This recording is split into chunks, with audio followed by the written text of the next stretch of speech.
Greetings, good day. My name is Alan Reed, and this is the AARP Fraud Basics, the scam landscape, and teaching you and me too how to be safe. I've actually been an AARP volunteer just the last 3 years, and I've actually been a card-carrying member of AARP for the last 14 years. And I have some experience with regard to dealing with fraud matters, including personally. And I was delighted when our AARP asked me to do this presentation. So this is what we're going to be covering today in terms of our agenda.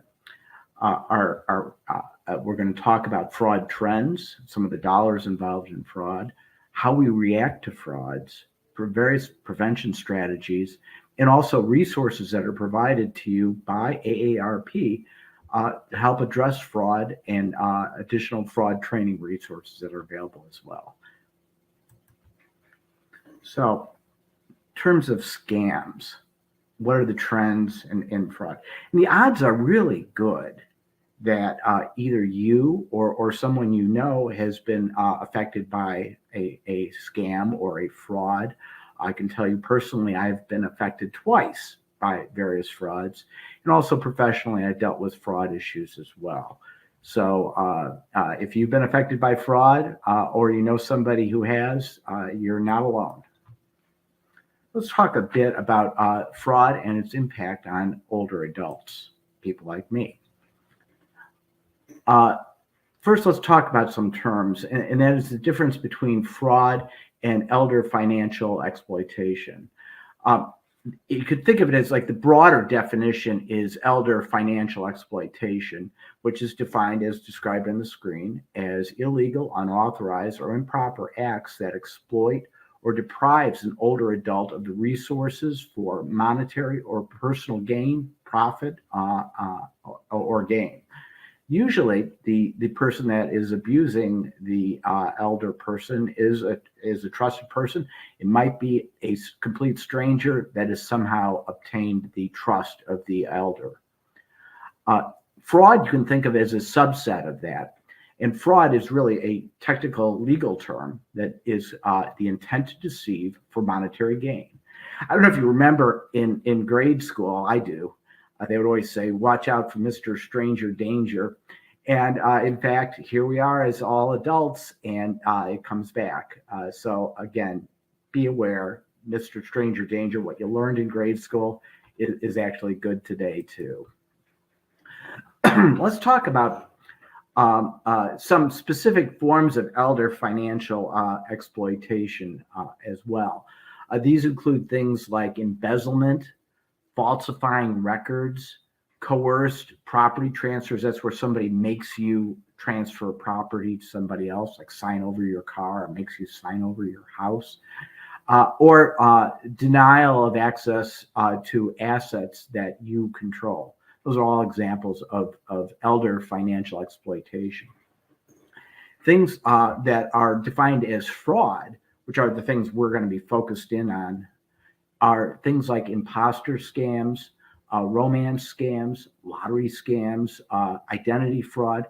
These are all things that we'll be talking about during this presentation. Well, let's talk a bit about who is paying for the fraud, and we'll get to some of the specific dollars in just a few minutes. But while it is true that younger people are more often the victims of fraud, yet at the same time, elder citizens, older adults, are the ones that pay the bigger dollar amounts. So we've got the graph here that shows the average loss for somebody age 20 to 29 is $548. 70 to 79 is $1,000. 80 plus, the dollars go way up to $1,674. These are 2022 figures that were presented to us by AARP. So the scope of fraud, don't let anybody tell you, oh, well, fraud, it just happens and there's a few million here or there.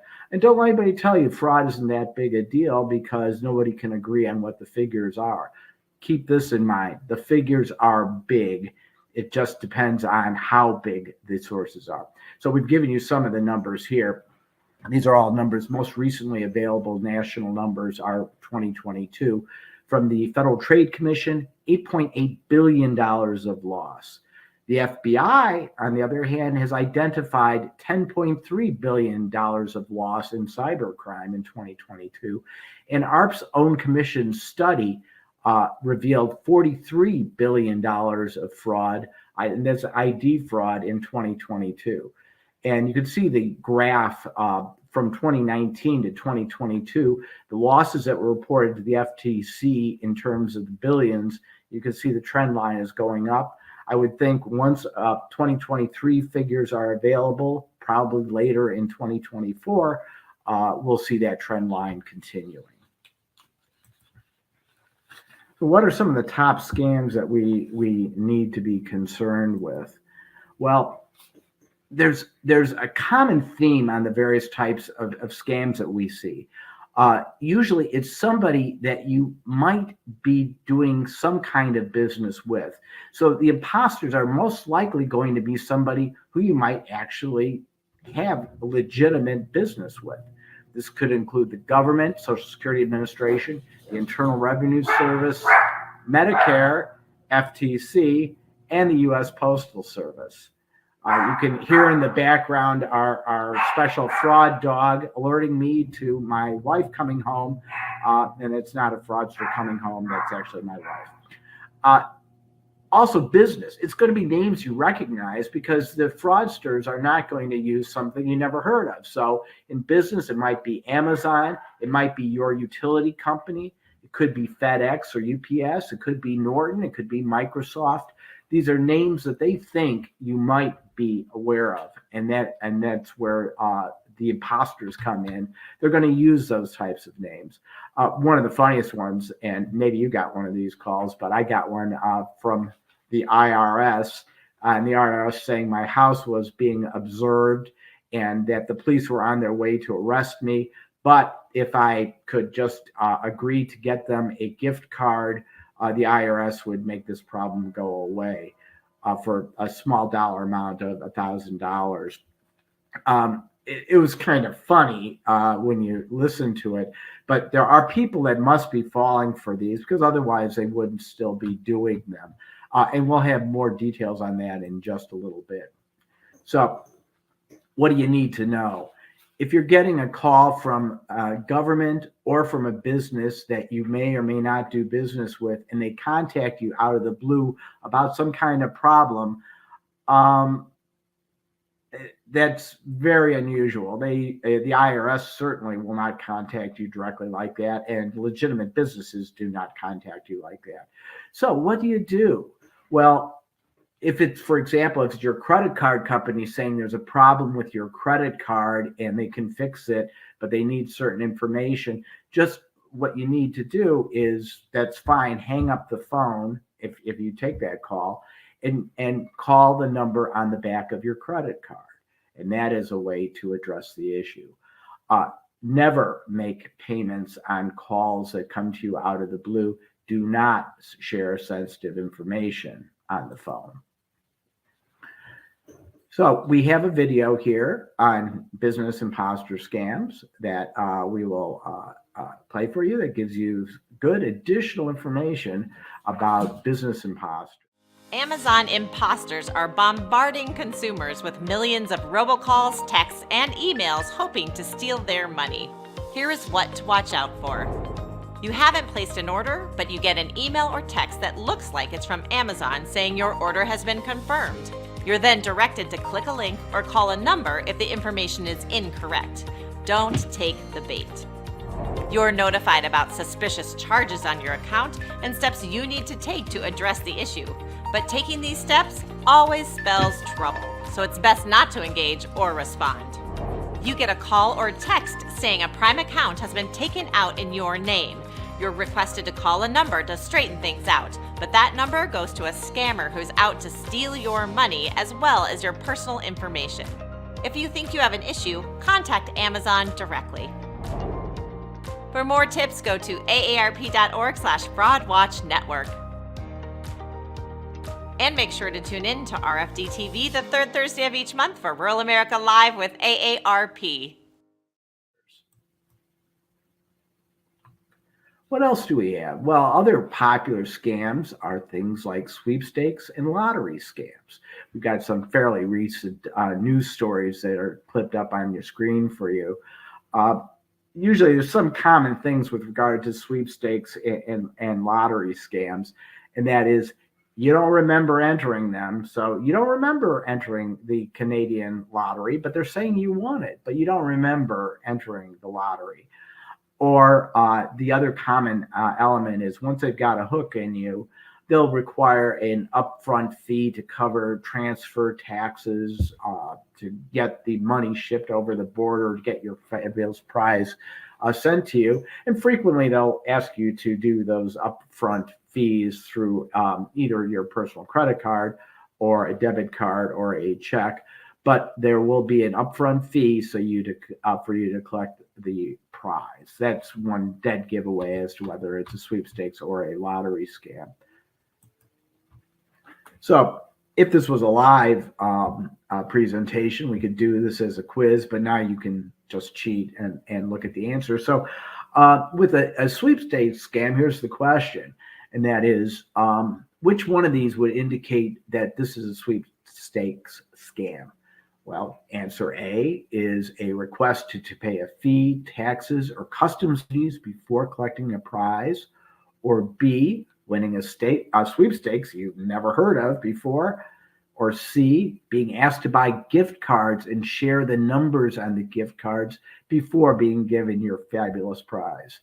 And if you answered all of the above are correct, then you can get a goldfish out of petty cash. Why? Because, in fact, those are all indicators of a sweepstakes scam.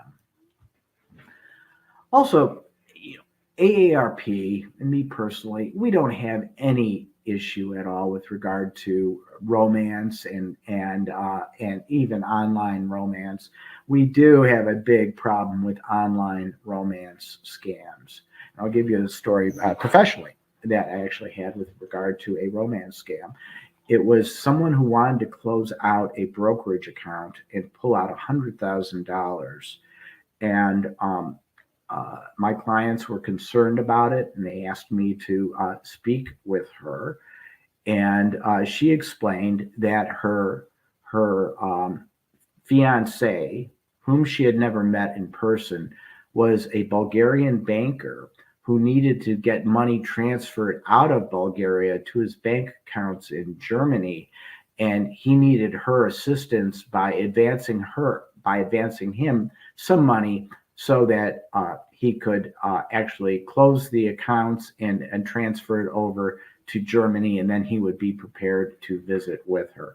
Now, as I explain all of that, it sounds kind of absolutely crazy and absurd.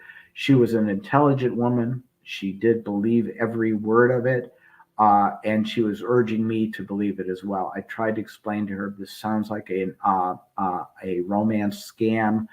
This has all the classic indicators of it. It's her money, but we just wanted her to think about it. We were also contacting the SEC and FINRA to try to get them involved to see if there's anything that we could do to stop the money from being transferred.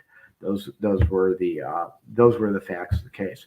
When I spoke with her for about 90 minutes, basically trying to talk her out of it. She was very convinced. She said she had a background in security issues. She knew exactly what she was doing, and this was the real thing. So you might spot some of the attributes of online romance scams in that description. So what are the red flags? Well, one red flag is they might want to move to another way of communicating. If it starts out on an online legitimate site, they will want to move to some other mode of communication. Second, they may profess love early on in the online relationship. Third, and this was typical, certainly in the example I gave with the Bulgarian banker, they are never able to meet in person. And usually, fourth, they have an urgent need for the money, and they have an urgent need for you to do some investment with them as part of the romance as the romance develops. All typical red flags. So we don't have, AARP has no problem with online romance, but just be careful about pursuing online romances. What else do we have? Well, we have identity theft and identity fraud. Identity theft is where your identity has been compromised. Uh, Identity fraud is where your identity has actually been stolen and used by somebody else in your name. What can you do to protect yourself? Well, AARP recommends some of the things to consider would be freezing your credit, making sure you use unique passwords, set up online account access, keep all your systems and security updated at all times. Uh, what kinds of things could you do to mitigate? Well, first, always check your annual credit report, and you can see it here. It's annualcreditreport.com. You can check it up to 4 times a year. So one thing you can do is every 4 months, check one from a different agency. Or you can go to identitytheft.gov, and that can provide assistance as well in terms of mitigating the risks of identity theft and identity fraud. And we have a video on identity theft, which I hope you will find informational and enjoyable. Who really needs to know your Social Security number? Here are 3 ways to keep your Social Security number out of the wrong hands. You might get a phone call from someone pretending to be from the Social Security Administration, asking you to confirm your number. Don't oblige. A Social Security representative doesn't need to call you for this information because they already have it. If you receive documents containing your Social Security number, you should either lock them in a safe place or shred them. If you don't have a shredder, many communities have places where you can drop off sensitive documents and they'll shred them for you. Don't be afraid to ask, do you really need my Social Security number? There are organizations that do require your number. Your employer is one of them. But others might ask for it and they don't really need it, such as your doctor's office or the dentist. They can get that information from your insurance company. For more Social Security tips, go to aarp.org/Social Security.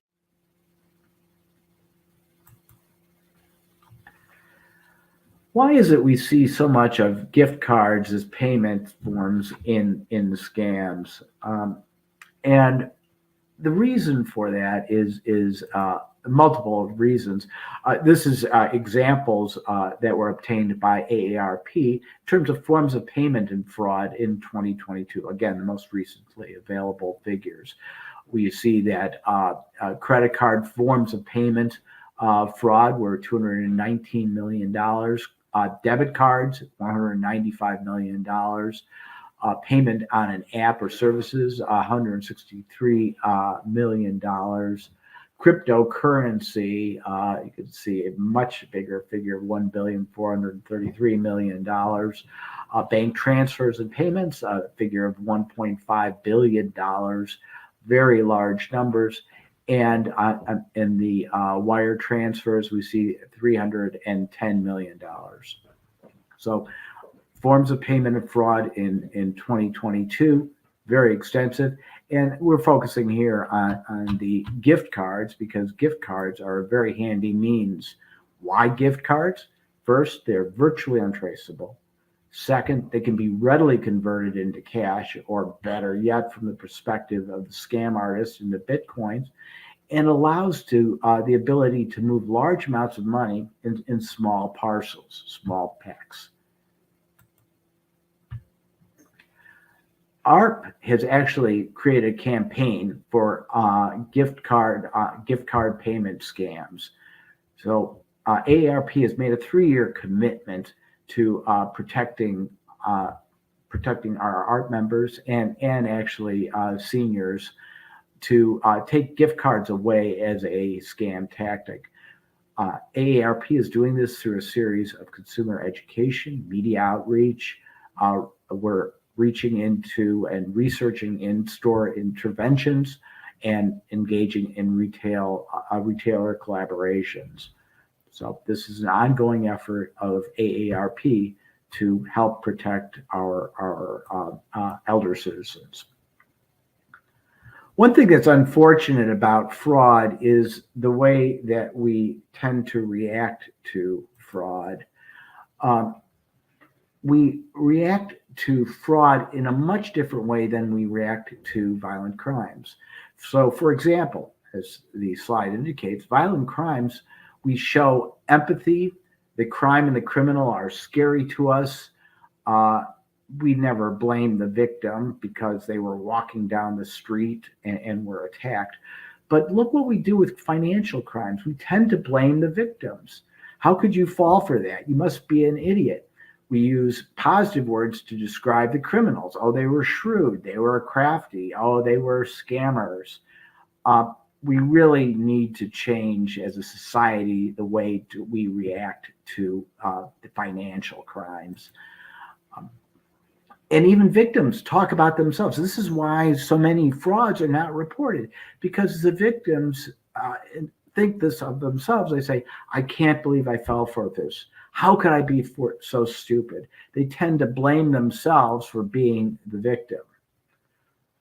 Why is it that these scams are so successful? Well, AARP calls this the ether, and that is where there's heightened emotions that block logical thinking, either fear, excitement, maybe new love. They kind of block out our left side of our brains, which is the analytical part of our brains, as we're engaged in fear, excitement, new love, all these things. And we all tend to think to ourselves, we are kind of invincible, that I wouldn't fall for that. Or it only happens to really old people like in their 90s, or we blame the victim. The victim should have known better. This wouldn't happen to me. So thus the illusion of invincibility. I will tell you that I had a victim that I was dealing with. She was an attorney with 20 years of experience, and she was defrauded out of her son's college money. And this was a very sophisticated woman, and she was in tears on the phone with me. And she said, I can't believe this happened to me. My husband was trusting me that I would know what I was doing. I can't believe, and I'm a graduate of law school. I'm involved in all kinds of multi-million-dollar contracts. And here, I just lost my son's money. Fortunately, we were able to get back the college money, but she had the feeling like she was invincible, and she learned better. And my whole conversation with her was that she is the victim. She shouldn't feel bad. The scammers are good at what they do. So what if instead we flipped the narrative? What if instead we said, it's not your fault. Fraud is a crime. I'm sorry you had to endure this. That's basically what I said to the attorney who had been defrauded. It's a crime. You're the victim here. You shouldn't feel bad about that any more than a mugging victim should feel bad that they didn't move fast enough to avoid the mugger. So instead of saying, I can't believe you got duped, or how could you fall for that, or you were duped, swindled, or tricked, all of these things somehow blame the victim. Let's say instead something else. Let's just say it's not your fault. Scammers are good at what they do. You are the victim. We should empower the victim, show empathy for the victim, as opposed to blaming the victim. We wouldn't do that in anything else, but somehow with a financial crime, it becomes okay to blame the victim. If we all start thinking more clearly about fraud and not blaming the victim, what would be the real world outcomes of that? Well, AARP believes that not blaming the victim will result in more reporting, will result in family relationships and generational wealth being protected. It'll result in police taking financial fraud and financial crimes very seriously. Prosecutors will start making more cases and taking more cases of fraud. Policymakers will act, and billions stays in our economy as opposed to going offshore in the pockets of fraudsters. What are some prevention strategies we can take? Well, first, whenever you're in a heightened emotional state, try to avoid making a financial decision. This sounds off point, but when I'm using my coupons at CVS, I'll get all shaken up if the deal isn't working out the way I expected it to. And I notice myself making mistakes. Why? Because I put myself, to save a dollar or two, I put myself in a heightened emotional state, and then I make mistakes. So it can happen with coupons. It can certainly happen with larger dollar amounts. When you're giving to charities, which is a great thing to do your research. Make sure that you've checked out the charity before you give the money. And if you're dealing with a broker, you can always check out your broker on FINRA Broker Check. So if you've got a brand new broker dealer, registered representative, all the broker dealers' registered representative history is available to everyone through Broker Check. It's very easy. It's brokercheck.finra.org, or just do FINRA Broker Check. It'll pop right up. You can put in the name of your broker and find out what their background is. Also, what else can you do? You can screen the phone calls that you receive. Watch out for fake emails and text messages, and develop a refusal script. That is, just say no. Frankly, at the Reed household, it's almost impossible for you to ever get us live on the phone because we screen every one of the calls we get. And one of the advantages for me is at my place of employment, they are continually testing us by doing fake emails. So that's one advantage I have.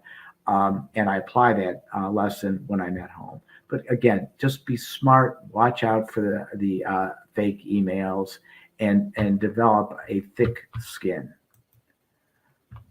What else can you do? Well, protect your personal information. If you've got anything, certainly with any PII or personally identifiable information, buy a shredder. They don't cost a lot, and shred it before you put it in the recycling. Monitor your bills, monitor your financial accounts. Frequently with your credit card, you can look at it. I look at my credit card daily to find out what's going on with my credit cards. The first thing I do in the morning. If you are aware of a problem, or if you have some reason to believe you might become aware of a problem, you can ask for a fraud alert on your credit reports. And you can watch over your annual credit reports with annualcreditreport.com. And the phone number is 877-322-8228, annualcreditreport.com. What else can you do? Well, if you've got antivirus software, make sure you keep it current. Keep your passwords private. Don't ever share them with anybody. Use unique passwords for each online account. Consider getting a password manager. They're fairly low cost and will help you out like you wouldn't believe. I have one. I use it. Also, what else can you do to protect yourself? Well, actually, AARP has the AARP Fraud Watch Network, which gives you all types of updates. Is available online to learn about fraud and keep up to date on current frauds. Also, there are support groups within AARP that you can call at any time. They give a free 1-hour virtual sessions. It's open to anyone across the country. It can lower your stress. It's a safe place to talk about fraud. And finally, in conclusion, I'm hoping that you share what you've learned. You share it with your friends, share it with your family, help protect them too. Remember, if you can spot a scam, you can stop a scam. And there is a survey. We do appreciate your feedback. And I thank you so very much for joining us and helping us all fight fraud.